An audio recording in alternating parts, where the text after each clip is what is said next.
รถสายมาก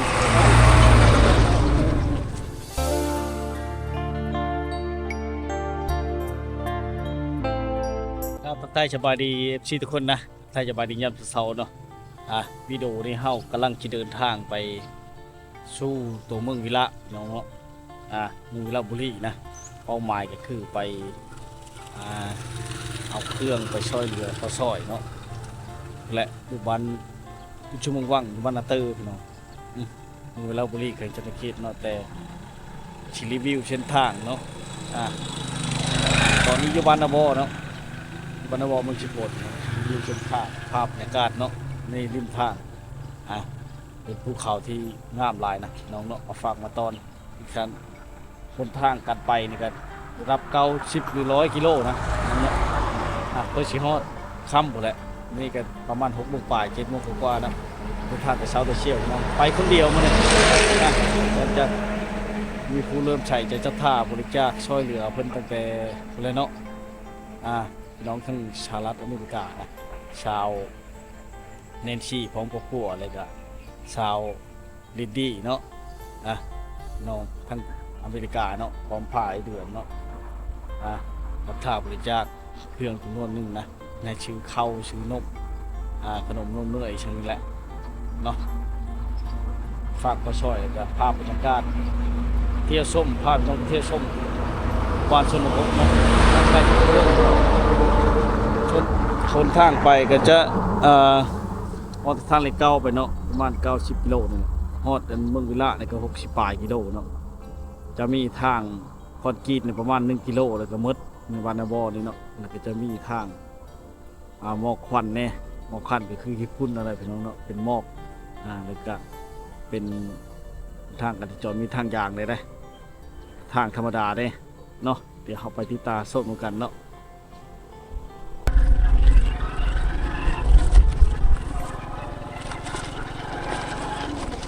ว่างการเดินทางก็จะเป็นไปด้วยญี่ปุ่นเนาะวัดนะตอนนี้รถลากแก่เนาะก็รถบรรทุกหนักที่ยังจะตามรถอย่างนี้การทุกคนแรงต้องขับเนาะเนี่ยคาดก็ขับนะเนี่ยพี่น้องเนาะหลายบริษัทได้อยู่เมืองวิระบุรีเนาะคนให้คนข้างก็ไปมาได้เยอะพี่น้องแต่ว่ามันมีแต่งอกกันเนาะในฤดูกาลนี้เนาะเป็นแบบเนาะครับมันก็อยู่งามเลยผู้เขาเนาะตามขั้นตอนมีรถบรรทุกหนักเนาะ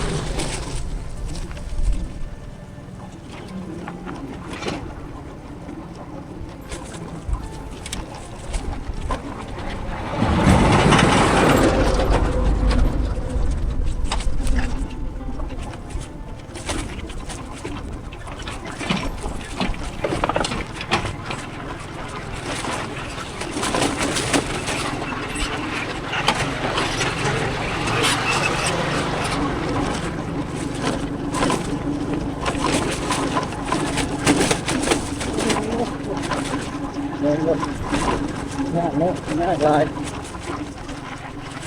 แต่ก็นี่แหละคนข้างไปน้องเลยมันก็ขนาดที่เสาเลยเช็ดดูเป็นทุ่งนาเนาะแล้วกำลังตองที่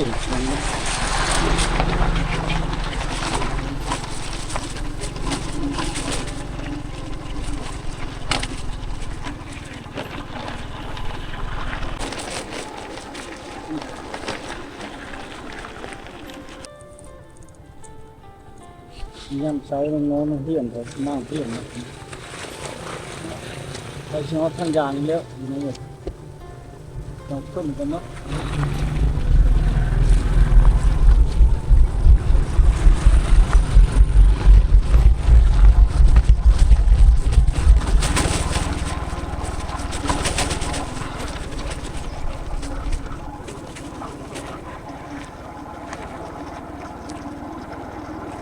ข้างเนาะ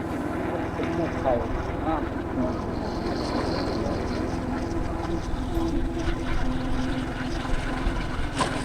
นกเก็บนี่ผมมีรถค่ำๆรถถ้าค่ำๆรถของเนาะ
แบบนี้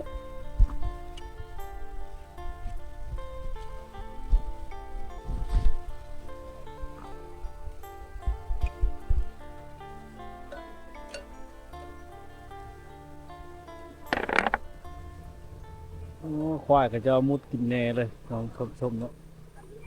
งามหลายน้องตาที่สี่กอกเนาะ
เราเลย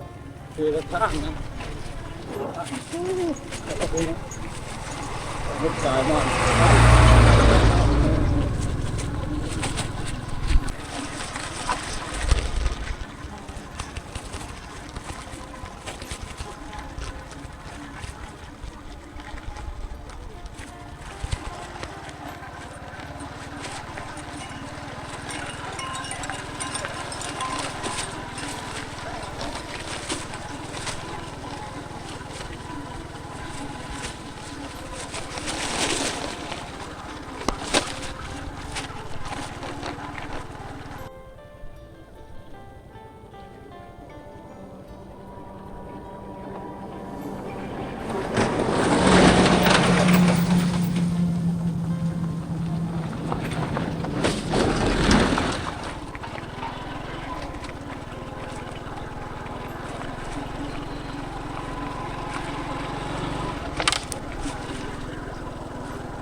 ดินช้างนี้ก็มีขายพักพูดรับหนึ่งที่ก้างเนาะรับมาก็ซื้อหลายครับ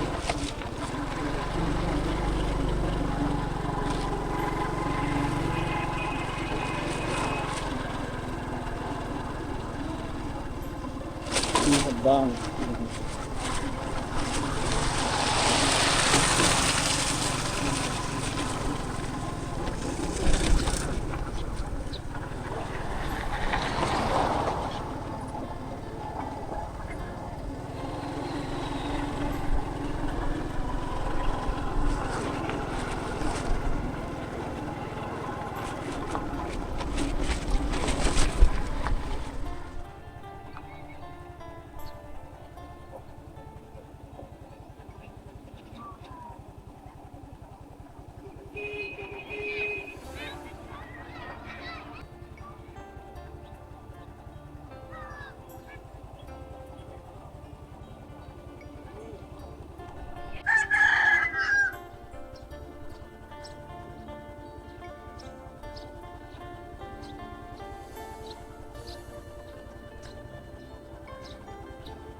หมู่บ้านติด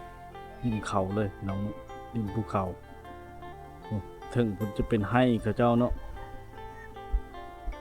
เป็นให้เขาเจ้าน้องโอ้ยถึงเนาะริมภูเขาน้องแล้วก็เด็กๆเขาเจ้ากำลังจะไปโรงเรียนเนาะ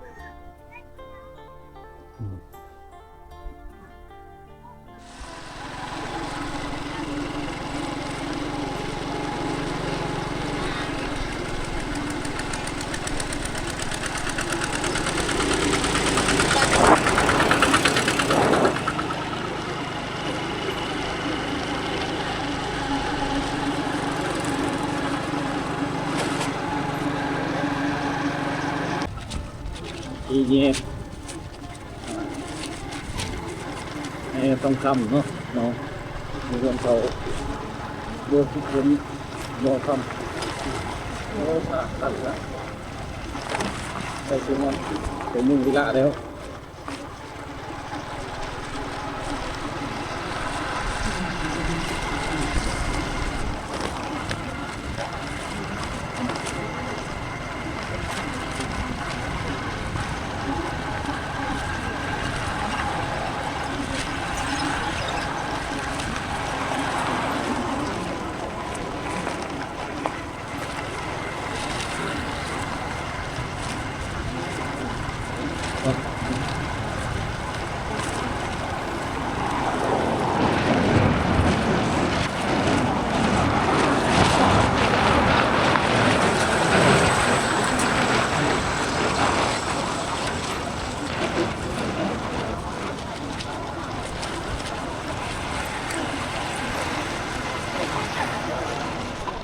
ธรรมชาติบรรยากาศที่เมืองราชบุรีวิวงามเลยน้องชมเนาะคือเห็นนั่นแหละเนาะเพื่อสิมาฮอดเมืองเพิ่นนี่ก็ใช้เวลาอยู่3 ชั่วโมงเนาะแต่น้ำบ่มาเนาะแล่นรถบ่ไหวเนาะวิวงามหลายยามแรงๆนี่แห้งคักนี่ตอนสายตอนเที่ยงเนาะ